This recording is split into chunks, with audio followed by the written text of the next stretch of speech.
দিলেও আলহামদুলিল্লাহ, না দিলেও আলহামদুলিল্লাহ, কিন্তু নবীজি কইছেন আমি জান্নাতি। আল্লাহু সুবহানাল্লাহ। কথাটা তোমরা সার্চ করো চাই।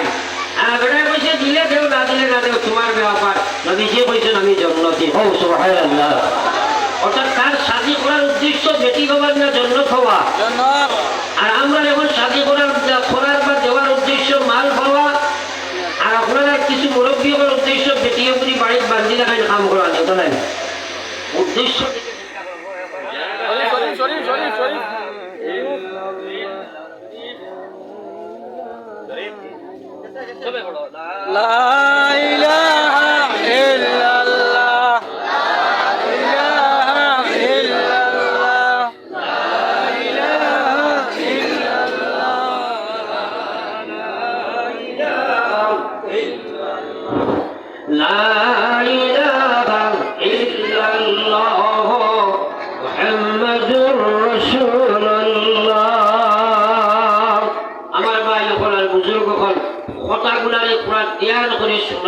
শুধু ঘটনা শোনা নাই, আমরা রোহ কোন দিকে, আমরা এইম কোন দিকে, তার এইম কোন দিকে।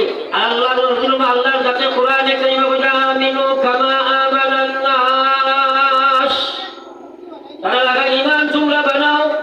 হযরত সাদ ঈমান বানাইছো, পয়সন বিয়া করতাম ঈমানের ঈমানি হাইসিয়তে, আমার ব্যবসা বাণিজ্য ঈমানি হাইসিয়তে হইতো, আমার ইবাদত ঈমানি হাইসিয়তে হইতো। আল্লাহ আমরা ঈমানদারদের কইছে দুখুলু ফিসসিলমি কাফা, ঈমানদার ইসলামের মধ্যে পরিপূর্ণ অ্যাডমিশন লইলাও। তোমার 24 ঘন্টার জীবনে তোমরা মুসলমান বানাও, খেতে যাও খেতে মুসলমান বানাও, ব্যবসা যাও ব্যবসারে মুসলমান বানাও, বিয়া শাদীতে তোমরা মুসলমান বানাও, সমাজের প্রত্যেকটা কামে ইসলামের বিধি অনুযায়ী বানাও। আল্লাহর কসম কোরআনে কারীমে মালিক বিধান আল্লাহ নাযিল করছে রে ভাই। এই কোরআনে কারীম মুসলমানের বাস্তব দুনিয়ার জিন্দেগি থেকে লইয়া আখিরাতের জিন্দেগি পর্যন্ত একটা সার চলাইবার সময় কোরআনের বহির্ভূত নাই। যদি মুসলমানে বানাইতো চায়, কিন্তু জানিয়া রাখো দুনিয়া জি লাগানে কা জায়গা দুনিয়া नहीं, ये इबारत की जा है तमाशा नहीं, ये इबारत की जा है तमाशा नहीं।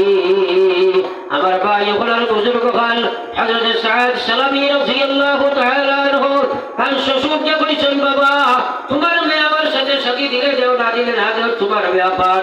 আমি তোমার কাছে আমার নবীজির হুকুম পালন করতে আইছি, কিন্তু বিশ্ব নবী ফরমাইশ হয় আমি সাদ জান্নাতি। সুবহানাল্লাহ।